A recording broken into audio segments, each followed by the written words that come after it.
You want to be able to put it someplace secure. And one of the things we're hoping we look at tonight is perhaps places you may want to put your bike, park it, and be sure it's safe. And in order to do that, we need bike racks and things of that nature. So Joanna's been very aggressive about looking out to find some monies, and we do have some money that we can put bike racks around our community. Any of you have suggestions about the areas that you ride in and that are good paths that would be good? You're always looking for a little bit of variety when you go out on your bike, and I know we are, so we'll let the Our house. Cycling. But you could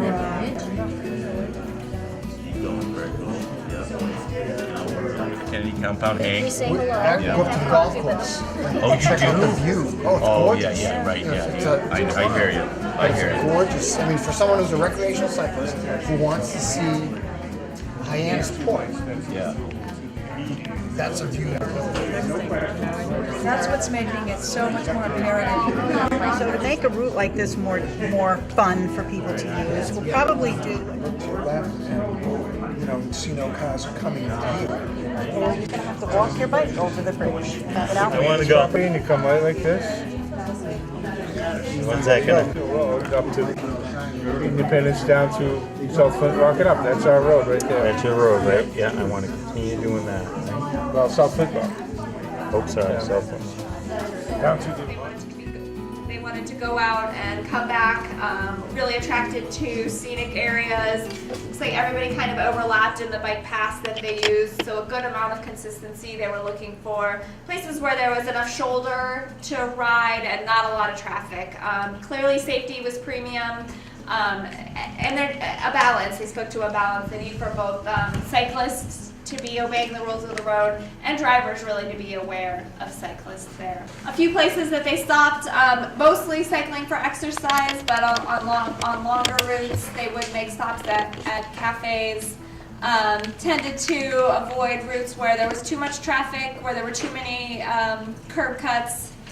And we also had a great discussion about concerns about commuters, especially seasonal workers who come here and use cycling as their primary mode of transportation, and really the inability of Route 132 and Route 28 to accommodate those folks. So the importance of having good cycling accommodations around major employment centers, especially where you do see seasonal work. Big message here, no granite curbs unless they're absolutely necessary to protect the pedestrian environment.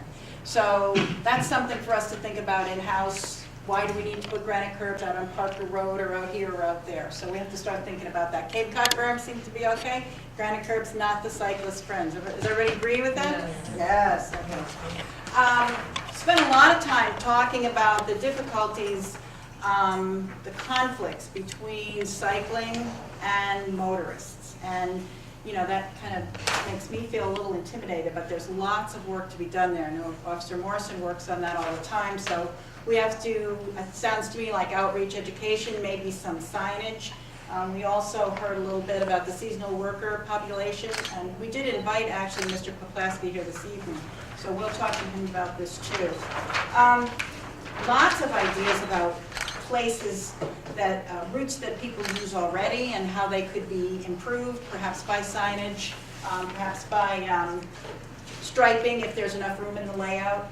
They're not going on the sidewalk, and it's a little bit dangerous when there's cars parked on the road, people open their doors, things like that. So one idea was eliminate, Jessica and Elizabeth, stop your ears, eliminate a row of parking and turn that into a bike lane so that the bikes on Main Street would have a lane, so it would be parking cars, bikes. So that's one idea. Another idea is to provide parking, on-street parking for cyclists, so perhaps if they had a place to park, a safe place to park the bike on Main Street, they could also park and walk. We also talked about this, found out that the Cape Cod Cycling Club, this Hyannis to Osterville south route here is a route that they use already. And so everybody, I think, is really warming up to this idea in a big way. And what do we have to do to make that happen? And how would we make that a better cycling experience? Again, it's signage, bike amenities in Hyannis, probably some in Osterville, and then along the way, maybe bike rack at a beach, a bench, something like that. So that's what this group came up with. Downtown Hyannis here. And we just simply labeled, make it bike-friendly Hyannis downtown. What that is, we don't even know yet, but there needs to be something addressed down there. We just did discuss some little details such as over here on Old Colony Boulevard, the lanes up in here that go up to the RTA Center, possibility of reducing the size of those lanes and using some of it for a walkway and a bike path to connect down to the harbor, because this is a major activity in here. And again, there was this connection up Yarmouth Road to the trail that goes to Yarmouth, and to connect on 132, and the ambitious idea of on 28, the bicycle path continuing all the way into Mashpee, a separate trail, if it's possible. And we keep another connection through here using, I think that's West Barnstable Road, and another one through here in Katuitt. It was remarked about the traffic lights would help traffic, but it also helps the bicyclists to get around and to stay on the back roads and not have to deal with 28 now because it's a mess in terms of bicycle. And also to use these nodes for some sort of communication that could be done with your iPad or something like that, or phone, and you could connect and find out what the aspects are around you in terms of places to go, bicycle routes to use, and what's safest, that sort of thing, information to sell. We had a couple of different, we had some pretty experienced bikers that do a lot of recreational biking. We also had somebody that does more utilitarian, I'd say commuter biking and go to shopping biking, you know. And the more recreational but experienced bikers did have some loops that they really enjoyed doing, and a lot of it is that southern loop, kind of somewhat know about, plus some loops off of there. One person in particular said that kind of going down Osterville, down Weano Avenue, and this way they felt the safest, you know, and then some other routes here, and then some routes up here that actually can be fairly safe once you get on them. The lights on 28 helped those ways to get across there. On the commuter end of things, where you some really kind of mundane but dangerous situations. One was on the Old County we talked about, and some mornings there'll be a big Cisco truck there, and then now you don't have a place to go except get in the traffic where everybody's kind of merging together and you're on a bike. Also, even just once you get to the intersection of Main Street and Old Colony, how do you get across to the other side safely, and kind of tend to go along on the right side, and they want to be on the left side, and wait till there's enough of a break, and then go across somehow, get on that other sidewalk, and then try to find a way to work their way where they need to go.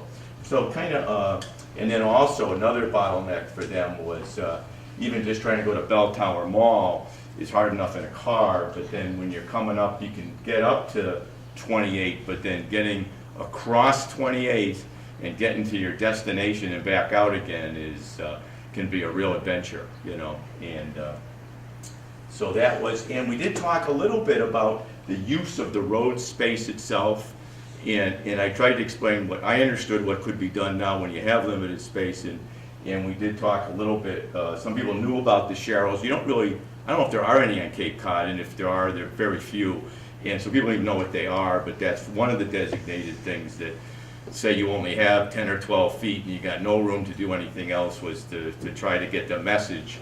And the biker, it's in our group, said, well, you really need it on the pavement too. I mean, you can have a sign someplace, but who sees it? And you would need something on the pavement, and then of course it's a cultural thing for people to recognize that. And one of our bikers even said Main Street, which recently, or is gonna, looks like in Katuitt, it's gonna get paved, that maybe Sharrows might be good there.